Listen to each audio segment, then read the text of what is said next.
শীতের এমন কনকনে ঠান্ডা, আর এখন খেতে বা কিছু গরম পানীয় নিতেও পারছি না।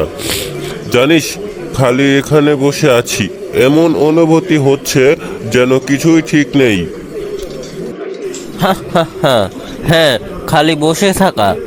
শীতের দিনে আড্ডা তো কেমন যেন ফাঁকা ফাঁকা লাগছে, কিন্তু তোর সাথে কথা বললে খাবার না থাকলেও কিছুই যেন মনে হয় না। তুই বললেই সোজা হয়ে যায়।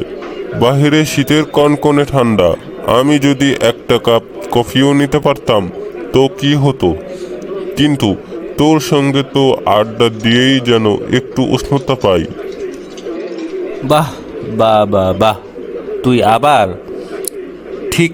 খাবার বা কফি না থাকলেও এই ঠান্ডায় তোর সঙ্গটা একদম তাপের মতো।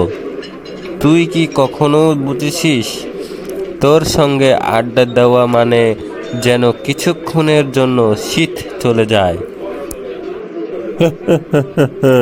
হ্যাঁ, তোর সঙ্গ না থাকলে শীত এমন মনে হয় যেন গা ভেদ করে চলে যাচ্ছে, কিন্তু এখন যেহেতু কিছুই নেই, অন্তত তোর সঙ্গ তো পাচ্ছি।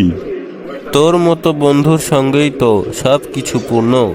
খাবার থাকুক বা না থাকুক, আমি জানি আমাদের আড্ডা হতেই থাকবে।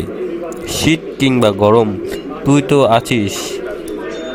তোর কথা শুনলে মনে হচ্ছে কিছু না থাকলেও বন্ধুত্বটা আর কোনো শীতে থেমে যায় না।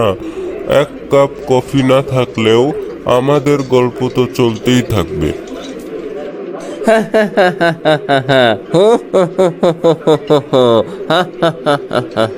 ঠিক শীতের এই সময়েও একে অপরের সাথে থাকতে পারাটা অনেক বড় ব্যাপার।